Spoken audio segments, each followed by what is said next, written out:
Hello friends, today we will discuss when is PPAP required. हमें PPAP कब करना चाहिए और उसकी बेनिफिट्स क्या हैं। तो ये दो टॉपिक पर हम आज बात करेंगे। तो आइए हम शुरू करते हैं। शुरू करने से पहले दोस्तों हम आपको एक बात ज़रूर बता देंगे कि अगर यदि आपने इस चैनल को सब्सक्राइब नहीं किया है तो प्लीज़ इस चैनल को सब्सक्राइब करें, क्योंकि आने वाले वीडियोस में हम पीपैप के या क्वालिटी के जितने भी डॉक्यूमेंट्स हैं वो सारे के सारे हम आपको बताएंगे क्या क्या डॉक्यूमेंट्स पीपैप में यूज़ होंगे, या फिर पीपैप के अलावा क्वालिटी एश्योरेंस, क्वालिटी कंट्रोल के जो भी डॉक्यूमेंट्स होते हैं जो कि ऑटोमोटिव इंडस्ट्री यूज़ करती है, वो सारी डॉक्यूमेंट्स की जानकारी हम आपको देंगे और इसकी फॉर्मेट्स को फिल करके भी बताएंगे कि कैसे उसको फिल किया जाता है, जो कि आपको ऑटोमोटिव इंडस्ट्रीज़ में जॉब लेने में बहुत हेल्प करेगी और आपकी सैलरी भी अच्छी खासी बढ़ जाएगी अगर यदि इस चीज़ की नॉलेज आपको हो जाती है तो। ठीक है, तो आइए हम शुरू करते हैं। PPAP is required at the time of new product development. जब भी कोई नया प्रोडक्ट डेवलप होगा हमारी कंपनी में तब हमें पीपैप करने की ज़रूरत पड़ेगी। ठीक है, it is required at the time of engineering change. जब भी ड्राइंग के अंदर कोई चेंजिंग होगी, ठीक है, या कोई प्रोसेस में चेंजिंग होगा, किसी भी तरह का कहीं भी कुछ भी चेंजिंग होती है इस प्रोडक्ट को मैन्युफैक्चर करने से पहले, तो हमें पीपैप करना पड़ेगा। ठीक है, उसके बाद टूलिंग ट्रांसफ़र और रिप्लेसमेंट और एडिशनल। जब भी टूल्स को एक जगह से दूसरी जगह पे ट्रांसफ़र करते हैं, ठीक है, या फिर आप उसको रिप्लेसमेंट करो या फिर कोई नई टूल्स लाओ, उन सभी से आपको पीपैप करना पड़ेगा। ठीक है, उसके बाद है it is required at the time of tooling in active more than 1 year.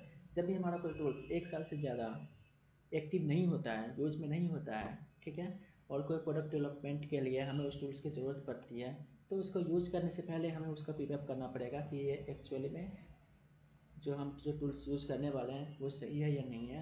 ठीक है, उसको पीपैप करना पड़ेगा, चेक करना पड़ेगा और कस्टमर से अप्रूवल भी लेनी पड़ेगी। ठीक है, चाहे टूल ट्रांसफ़र करो या फिर न्यू प्रोडक्ट डेवलपमेंट हो, किसी भी टाइम में किसी भी प्रकार का चेंजिंग जब भी होगा हमें कस्टमर से अप्रूवल लेनी पड़ेगी। उसके बाद ही हम प्रोडक्शन के लिए गो अहेड दे सकते हैं। ठीक है, यदि कोई हम मटेरियल में चेंज करते हैं, ठीक है, कोई मटेरियल का ग्रेड चेंज हो गया, थिकनेस चेंज हो गई, लेंथ चेंज हो गई, या कुछ भी किसी तरह का कोई चेंजिंग होती है तो हमें पीपैप करना होगा।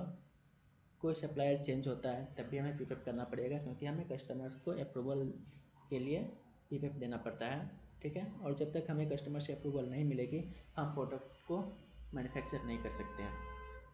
ठीक है, क्योंकि यदि अपनी मर्ज़ी से आप कुछ सप्लायर चेंज कर दिए, कुछ भी कर लिए, मटेरियल कोई सा भी ग्रेड करा के बना लिया, तो आपका मटेरियल जो है, प्रोडक्ट जो है, जो अभी आप मैन्युफैक्चर करोगे वो कस्टमर एंड पे जाके रिजेक्ट हो जाएगी। तो इसके लिए हमें कस्टमर से अप्रूवल लेना पड़ता है पहले। ठीक है, अब हमें पीपैप के सबमिशन से क्या क्या फ़ायदा होंगे इन चीज़ों के बारे में हम आपको बता दें।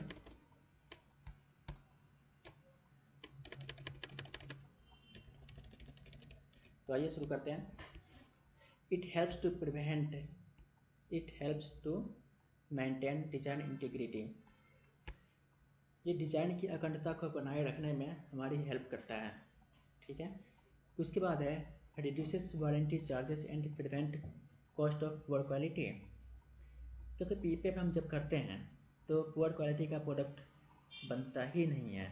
ठीक है, तो जो भी प्रोडक्ट पुअर क्वालिटी के बनेंगे उसको वो रोकता है, जिससे कि हमारा प्रोडक्ट अच्छी क्वालिटी का बन सके। ठीक है, क्योंकि पीपैप के दौरान हमें क्या क्या उसमें पुअर क्वालिटी से आएंगे उन चीज़ों को पहले ही डिफाइन कर लिया जाता है कि आने वाले टाइम में जब हम प्रोडक्ट को मैन्युफैक्चर करेंगे उस टाइम में हमें क्या क्या दिक्कतें आएंगी, प्रोडक्ट कैसे निकलेंगे। ठीक है, हर चीज़ों के बारे में जानकारी हमें पीपैप बनाने के दौरान आ जाएंगी, क्योंकि जब हम टूल्स यूज़ करेंगे उसके प्रोसेस क्या है, उस सारी चीज़ों का जब हम लिस्ट बनाएंगे उसके बारे में एनालाइज करेंगे तो हमें पता चल जाएगा कहाँ पर क्या दिक्कत आने वाली है। उसके लिए हम पहले से ही तैयार रहते हैं, जिससे कि पुअर क्वालिटी का प्रोडक्ट ना निकले। ठीक है, इससे हमारा वारंटी चार्जेस भी रिड्यूस होता है, कस्टमर सेटिस्फैक्शन बढ़ता है, क्योंकि जब भी कस्टमर अपनी रिक्वायरमेंट्स बताता है किसी सप्लायर को और सप्लायर उसको पुअर क्वालिटी का प्रोडक्ट देता है तो कस्टमर सेटिस्फाइड नहीं होता है। ठीक है, और उसके लिए नेगेटिव पॉइंट्स बनते हैं।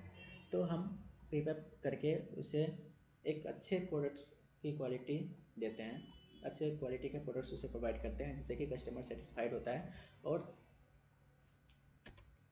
पॉजिटिव मार्क्स देते हैं हमें।